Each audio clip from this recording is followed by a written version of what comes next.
Salve, galera linda, abençoada, cheirosa! Nossos jovens adolescentes mais embaçados desse país. É isso, a galera tinha O2 e de outros aí, enfim.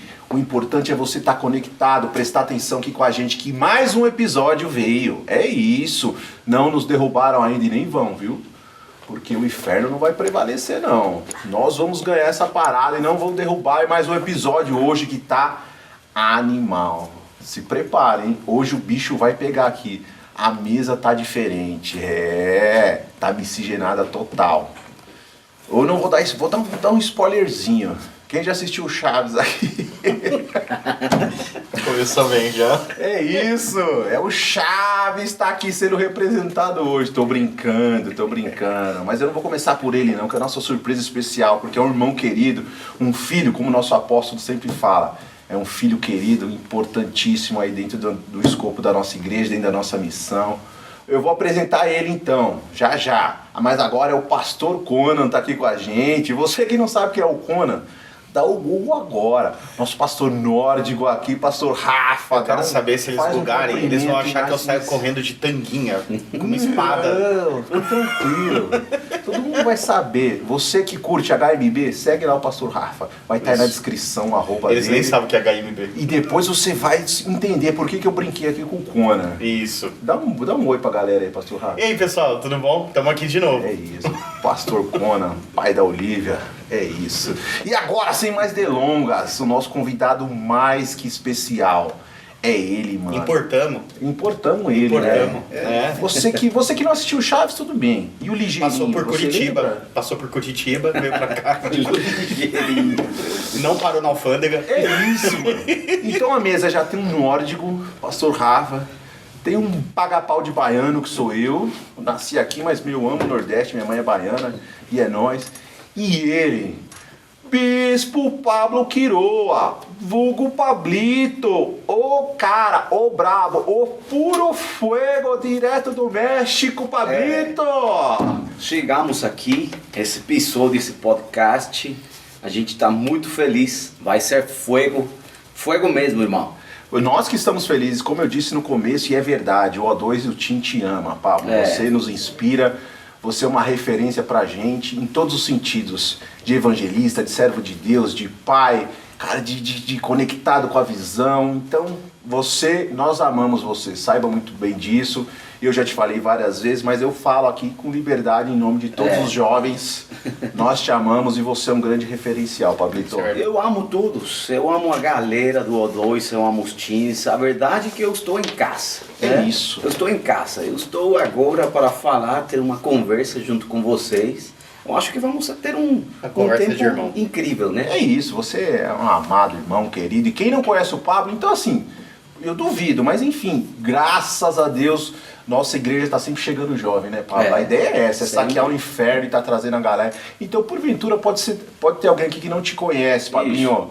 Pablito, dá um geralzão aí, fala pra gente qual que é a tua pegada, de onde você veio, um pouquinho da tua história para que a galera vai entrando no clima. Então, eu cresci toda a minha vida lá em México, toda a minha vida eu cresci lá, me desenvolvi lá. Meu pai é um evangelista, apóstolo, pregador, né? Minha mãe também é uma profeta, serva de Deus. Eu sou o mais velho de 4 irmãos. Eu casei já faz um tempo, já há 11 anos que eu estou casado com minha esposa linda. Eu sou pai de 2 meninas, também maravilhosas. A Camila, a Olivia. E a gente conheceu o Brasil faz um tempinho, tá? Pelas marchas, as marchas para Jesus. Sempre foi uma coisa que a gente queria conhecer, né? E Deus agiu ali em nosso favor para conhecer as marchas, para começar a viajar aqui no Brasil. Mas a gente já tinha se desenvolvido um evangelismo lá em México. Eu pastoreava uma igreja, eu estava à frente de uma igreja quando eu conheci a Renascer, quando eu conheci o O2. No primeiro acampa, né, que a gente foi lá na fazenda. Que uma noite inesquecível eu acho que faz 6, 7 anos, uma coisa assim, 18, né? salvo engano, posso ver depois. Uma coisa assim, né? Mas Agora eu tenho 35 anos, todos acreditam que eu tenho 22, né? Mas... 23, vai lá. 23, isso. Mas com esse bigode, parece ser mais o ligeirinho, né? Que gosta muito disso. Que eu sou pequenininho. Então, por isso que a gente colocou já sempre o nome de o Pablito. O Pablito, né? Então, eu gosto muito do evangelismo. Evangelismo isso é o meu ADN, isso está na minha sangue, né? Isso corre nas minhas veias e é um grande prazer sempre evangelizar as pessoas, falar testemunhos, o que Jesus faz até hoje. Então, acho que essa é a minha pegada, falar de Jesus até que Ele voltar ou quando eu chegue lá na presença dEle também. Muito louco isso. O evangelismo tem que estar dentro do jovem, né? Não tem jeito. É onde dá a experiência, né, Pablo? É onde no dia mal, onde dá a habilitação para que a gente lembre e a gente tenha marcas. Isso. Né? É cumprir o ID, literalmente, né? Pastor Rafa? Eu tava ouvindo o Pablo e é muito engraçado como a multiforme sabedoria de Deus é incrível, né? Cara, que tipo assim, as coisas que você, o pastor Eric, faz, cara, eu não consigo. É uma questão de chamado mesmo, é como o chamado diferencia, né? Porque, tipo, o pessoal que me conhece no podcast sabe, tipo, qual a minha pegada de estudar a Bíblia e tal, não sei o que, ensinar e tal. Cara, eu não consigo assim, tipo, vamos pegar um megafone na praça e tal. Eu falei, não, não é a minha, manja, não é. Eu falo de Jesus, obviamente. Mas eu geralmente falo de Jesus mais no meu contexto particular. Isso, né? Sim. Influencio ali, né? Agora, pregar para milhares com o Bispo Pablo, o pastor Eric, que agora está no Rio de Janeiro também, fazendo a obra de Deus. Cara, tipo, é por isso que você vê como Deus é top, né? Ele sabe que não o precisa de muito, né? Precisa de todos, né? Precisa de todos, claro. Né? E tem, Pablito, tem alguma coisa de diferente, tipo assim, qual foi a sua primeira experiência, assim, dentro do México, assim, de evangelismo que você lembre? Não a primeira necessariamente, mas uma diferente, uma que te marcou, uma que falou, é isso, velho. Acho que eu vou fazer uma pergunta antes.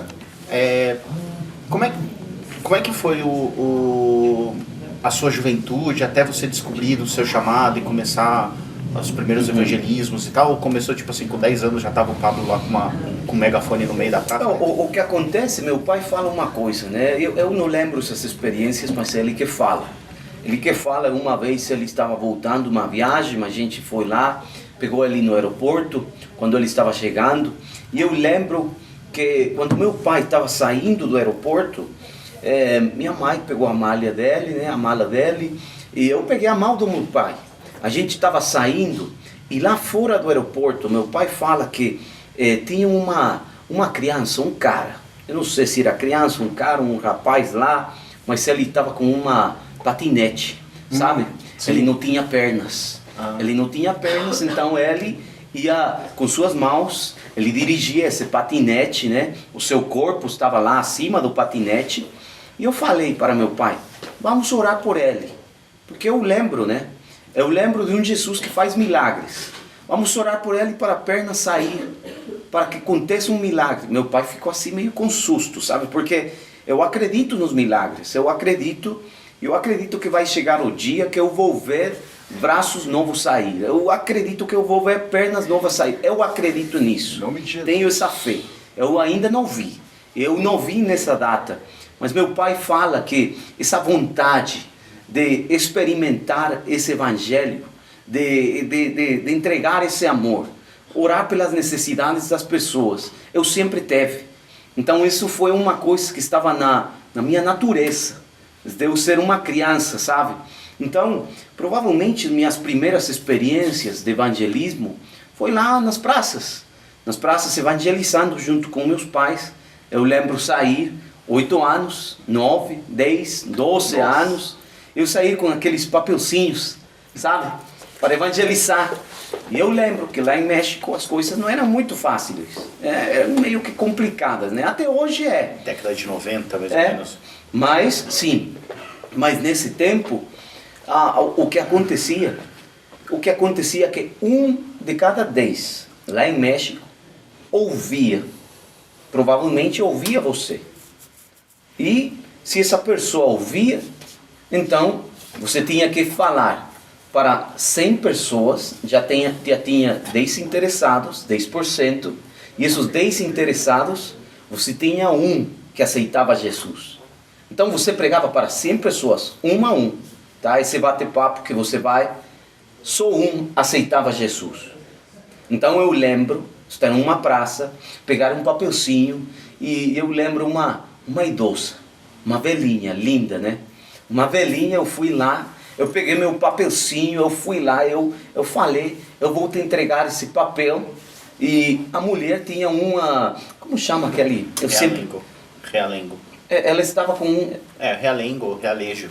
Tá, essa palavra. É o nosso oráculo. Qualquer dúvida que você tiver. É aquele que você gira e sai um papagaio. Mas ela estava assim, caminhando devagar, porque tinha essa palavra. Tá? Então a gente estava lá. Quando eu entrego, cara, o papel, ela olhou aí, meio que leu, né? Jesus pode te salvar. Ela, na hora que ela lê, ela começa quase que me bater com esse pão lá. Meu Deus, Jesus. Eu saí correndo, procurando minha mãe, né? Porque ela queria me bater.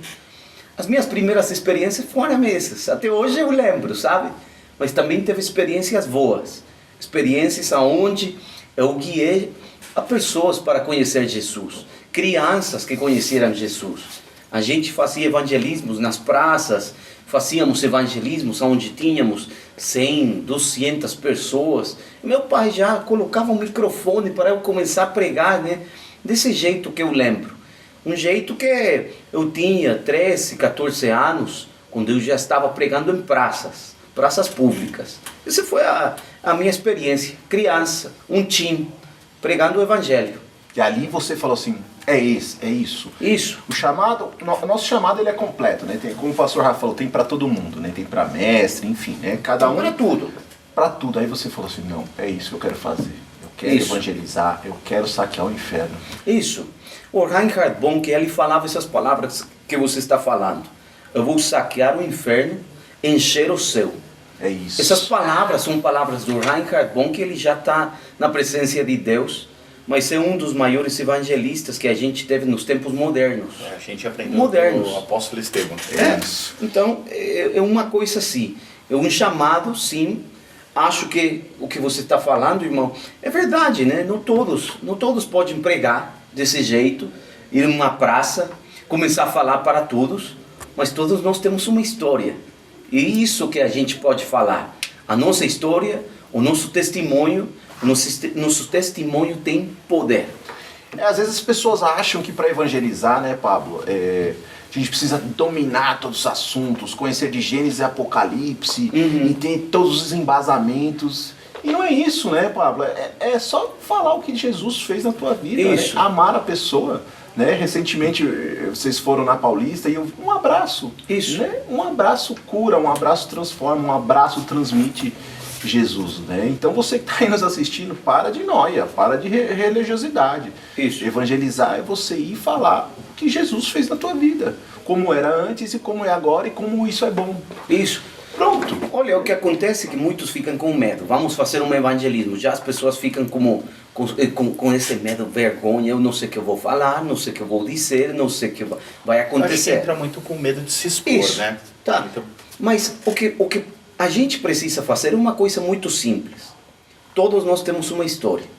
Sabe, eu gostaria de ter uma história com mais impacto. Eu gostaria.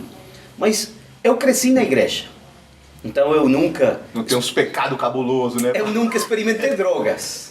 Eu nunca fumei, eu nunca bebi, eu nunca fiquei bêbado, eu nunca teve uma noite onde fui de balada e eu acordei em outro lugar. Meu Deus, nunca aconteceu coisa assim. Tamo junto. Então, a minha história é muito simples, cara. É uma história muito simples. Então eu falei uma vez, né? Falei uma vez porque um cara na igreja me disse: ah, pastor, na época, né, eu dirigi essa igreja, eu acho que seu testemunho seria muito legal se você tiver vivido essas coisas, ficar drogado, bêbado, isso, aquilo. Eu falei, cara, por quê? Ah, porque seu testemunho seria muito impactante, uma coisa legal. eu fiquei pensativo. Ele me fez pensar, sabe? Eu até acreditei. Eu acho que eu vou pecar só para saber que é sair do pecado, cara. Mas sabe, ali, eu falei, não. Por que eu vou ter vergonha do meu testemunho? O meu testemunho é simples. Eu nunca afastei dos caminhos de Deus. Eu teve dúvidas, sim. Eu sempre perguntei as coisas, sim. E não é mal ter dúvidas. Não é ruim você perguntar. Porque às vezes fica isso com um preconceito, né? Que a gente faz perguntas, tem dúvidas. Pergunta para teu pastor, pergunta para o bispo. Eu acho que assim, você tem que questionar a sua fé. Porque senão ela não fica forte, não. Isso. Então, ela tem que ficar forte. Quando eu questionei isso na minha mente, eu falei, não. Eu acho que o mais forte, a maior experiência que eu tenho é ter a presença de Deus em mim. Desde criança. E que eu não afastei dela. Que eu não experimentei outra coisa. E que até hoje, esse amor é real na minha vida. E eu posso falar isso. Até hoje esse amor é real em mim. E é por isso que eu continuo pregando esse evangelho, né? Porque eu experimentei o verdadeiro amor de Jesus. E por isso que eu posso abraçar todos. Eu posso abençoar todos.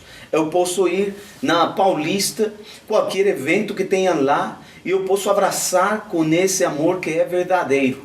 Eu acho que seria legal a gente colocar um trecho desse vídeo que eu tenho, vou enviar para você. Mas eu estava abraçando essa galera. A gente envia um abraço hoje, desde esse podcast, para toda essa comunidade LGBT, que vai ser bem recebida na Renascer. A gente ama vocês, sabe? E eu estava abraçando eles. Estava abraçando. E sabe que palavras eu ouvi deles? Eu ouvi, que abraço tão gostoso. Olha aí. Cara, sabe o que eu falava para eles? Eu te amo. E Jesus te ama. Depois você podia orar por eles. E eles não se sentiam estranhos. Não, ao contrário. Eles queriam conhecer mais desse amor que está dentro de nossas vidas, né? Incrível. Um amor sincero, né? Isso, o amor que está dentro de você. É isso que cura, é isso que transforma a gente. Não é o fato de você não ter uma história. Cada um tem uma história. Né? Cada um precisa ter as suas vivências para que Deus transforme e use conforme Ele quer, conforme o propósito dele. Então nem todo mundo vai ser ex-usuário de droga, nem todo mundo vai ser ex-presidiário. Não é isso. Né? Cada um tem uma história.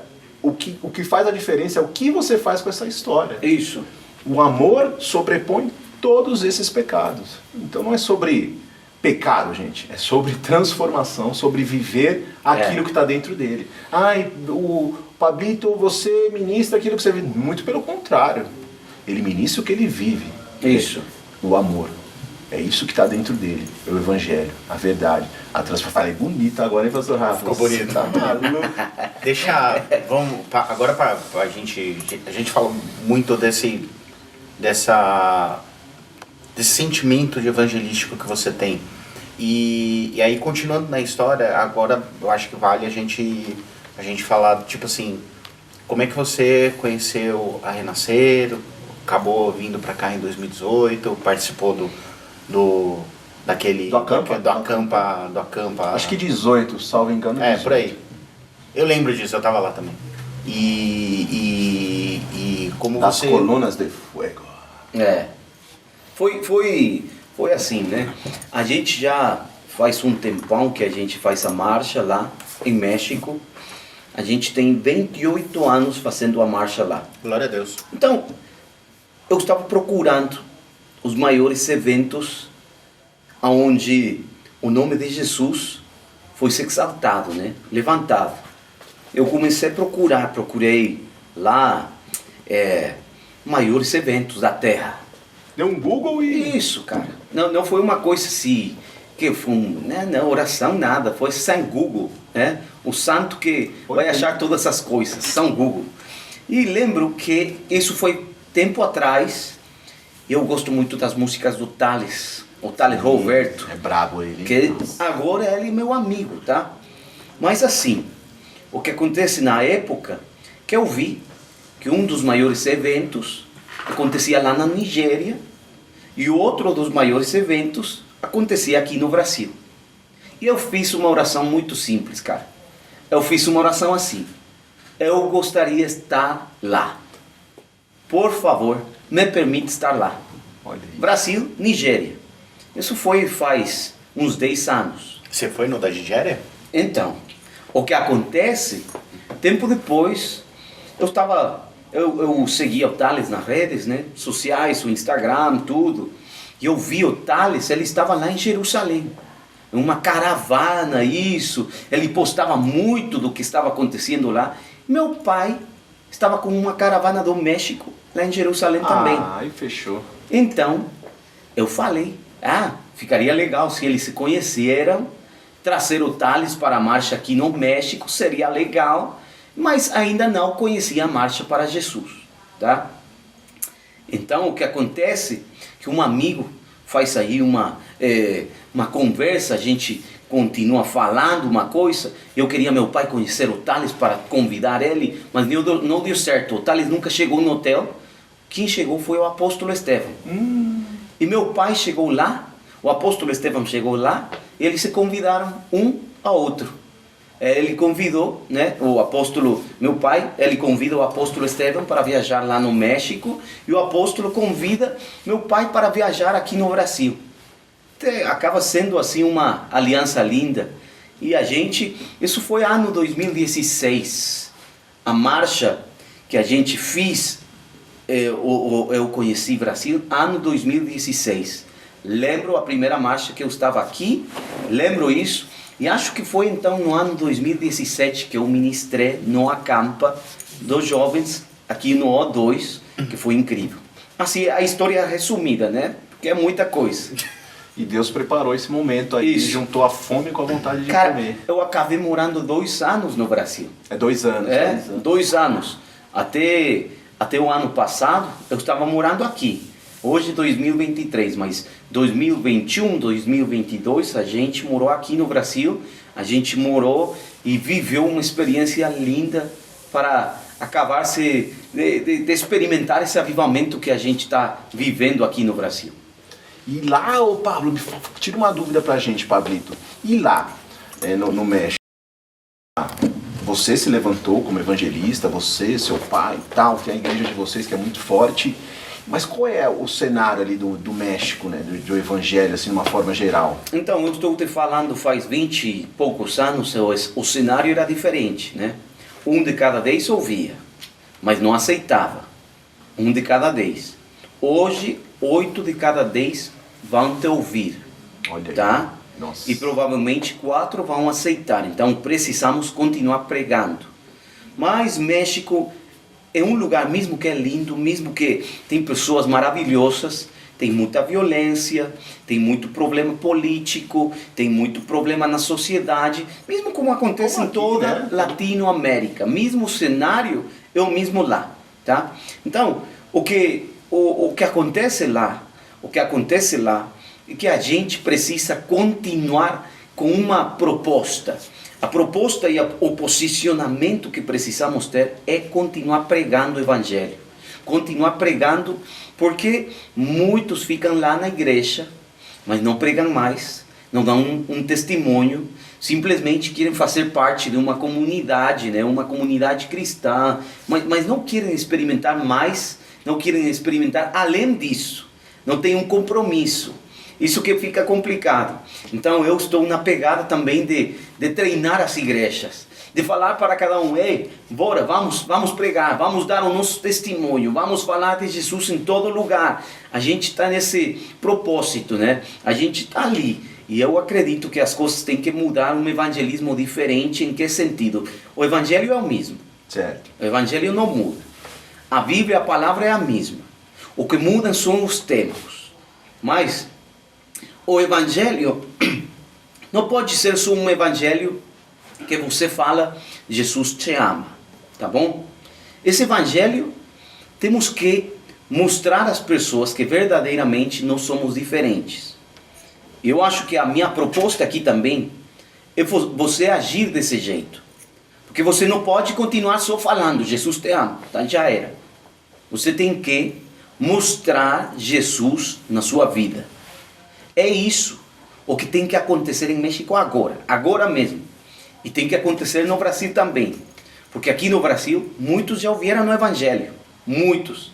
Lá em México temos lugares onde ainda temos, aqui chamam de índios, né? Temos lugares afastados que o Evangelho ainda não chegou.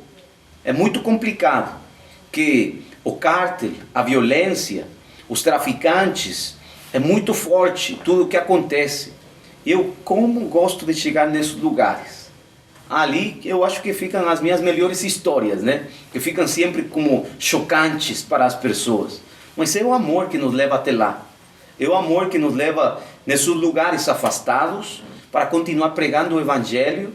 Um dia eu estava em outro estado do México, que o nome é Colima.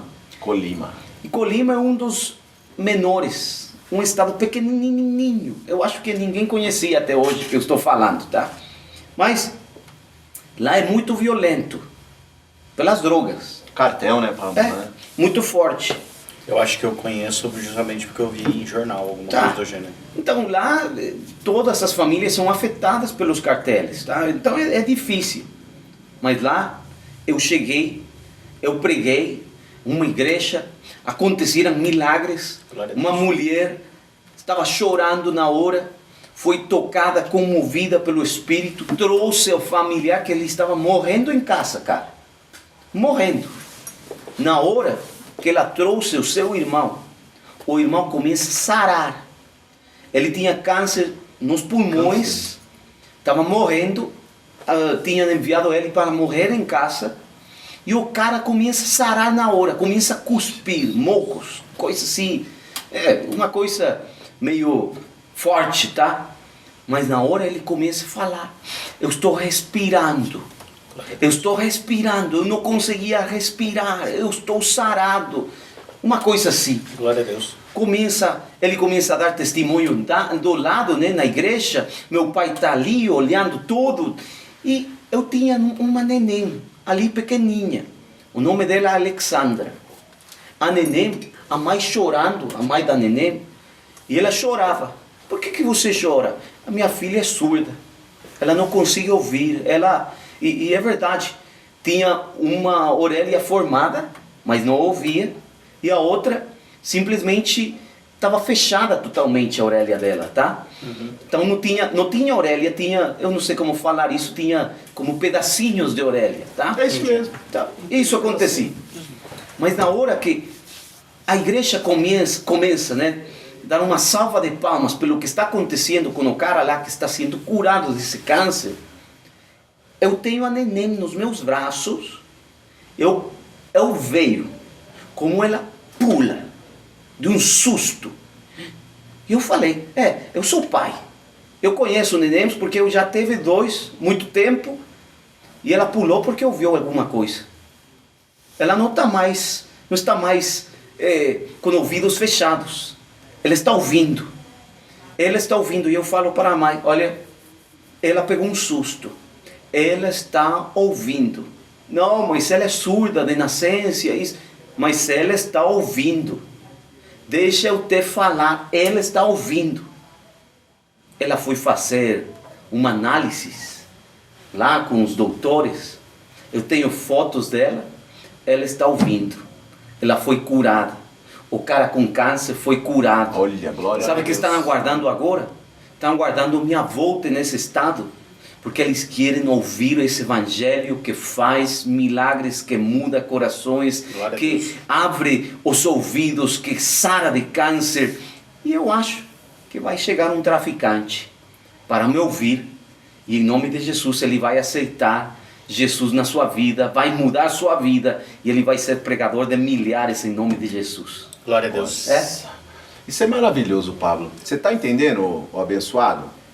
Você em casa, você está entendendo a responsabilidade? Isso esquenta o coração, né? Que o bispo Pablo e a sua família têm lá no México.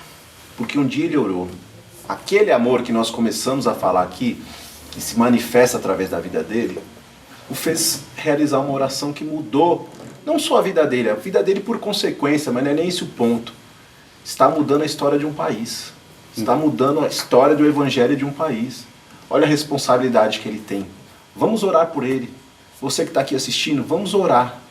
Vamos orar porque esse homem foi levantado, ele e a sua família, para revolucionar um país. Você entender um pouquinho das motivações do Pablo, da história dele, como ele começou, quais são os desafios que ele tem lidado lá no México. Contou algumas histórias aqui chocantes e nós vamos continuar esse nosso bate-papo. Mas eu queria que você agora parasse tudo que você está fazendo aí e fizesse uma oração pela vida do Pablo e da tua família. Porque não tem preço isso que ele está fazendo. E ele é nosso irmão, sim. E nós vamos ajudar em oração em tudo que ele precisar, porque Deus está na frente. Nós temos uma aliança poderosa e esse evangelho não vai esfriar. Ele vai contagiar, ele vai explodir, ele vai incendiar, vai meter fogo naquele país. Esse é um pouquinho da realidade para vocês conhecerem o Pablo e um pouquinho da história dele no México, como começou. Mas não vai embora. Está achando que acabou? Não, tem a parte 2. Vamos segurar aqui o Pablito aqui. Semana que vem. Semana que vem acompanha aí que tem a parte 2. E alguma coisinha que faltou aqui a gente coloca na parte 2. Mas fique ligado, fique ligado. Manda um salve aí pra galera, Pablinho. Aí galera, então me siga nas redes sociais, a gente vai continuar nessa pegada, ore pela gente. E vamos voltar muitas vezes aqui com vocês, aqui no Brasil, com certeza. Eu amo essa terra, eu amo a minha igreja Renascer aqui no Brasil. Se você ainda não conhece, venha com a gente, vai curtir. Deixa o seu arroba aí, Pablo. Pablito, arroba Pquiroa. Isso. Q-U-I-R-O-A. É isso? Falei produtora? Falei certo? É isso? Beleza. É isso. Então acompanhe e fique ligado. Semana que vem a parte 2. Uou, é isso aí, pastor Rafa. Se despede aí da galera. Daqui a pouco nós estamos de volta. Semana que vem. Uou.